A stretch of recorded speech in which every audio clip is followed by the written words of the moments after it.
And Boleyn was born around 1501, the exact date is uncertain, into the English aristocracy.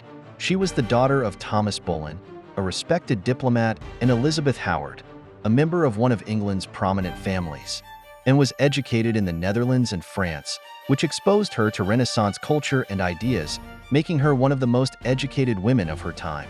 Upon her return to England, she became a lady-in-waiting to Queen Catherine of Aragon, the first wife of King Henry VIII.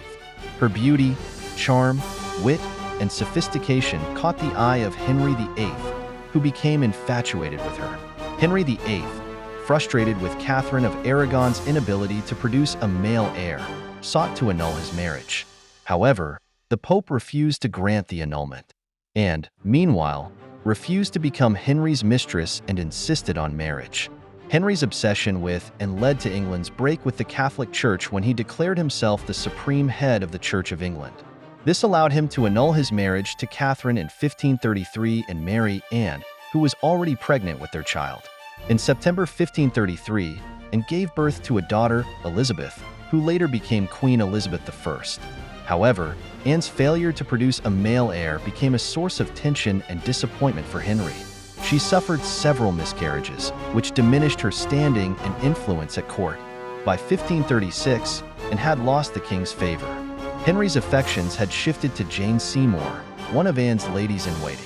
Additionally, and had made many enemies at court, particularly those loyal to the late Catherine of Aragon and supporters of the Catholic Church.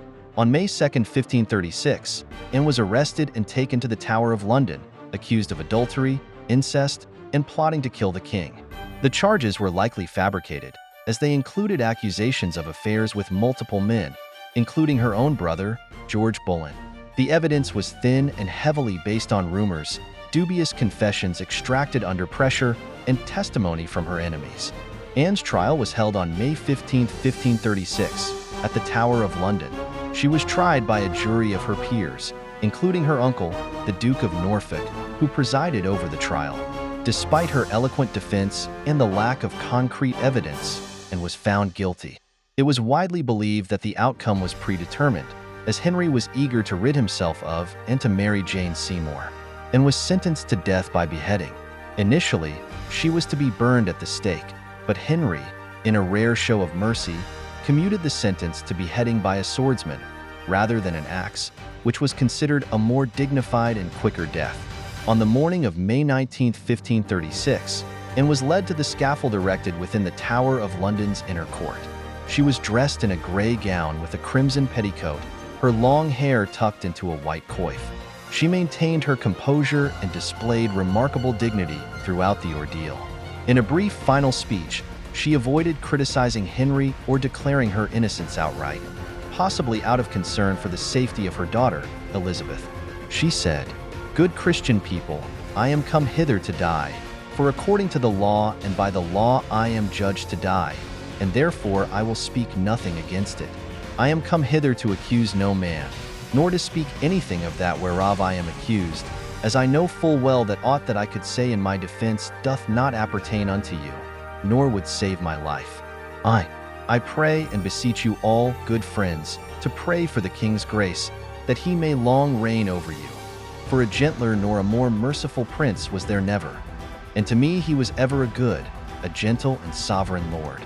She knelt upright, as was the custom for French executions by sword, and prayed, awaiting the blow. The executioner, brought specially from France for the occasion, used a sharp, double-edged sword. It is said that to spare her any fear, he distracted her by calling for his assistant to fetch an object, and in that moment, swiftly and skillfully beheaded her. Anne's body and head were placed in an arrow chest and buried in an unmarked grave in the chapel of St. Peter ad Vincula, within the Tower of London. The very day after her execution, Henry became engaged to Jane Seymour, whom he married 11 days later. Thank you for watching. See you in the next one.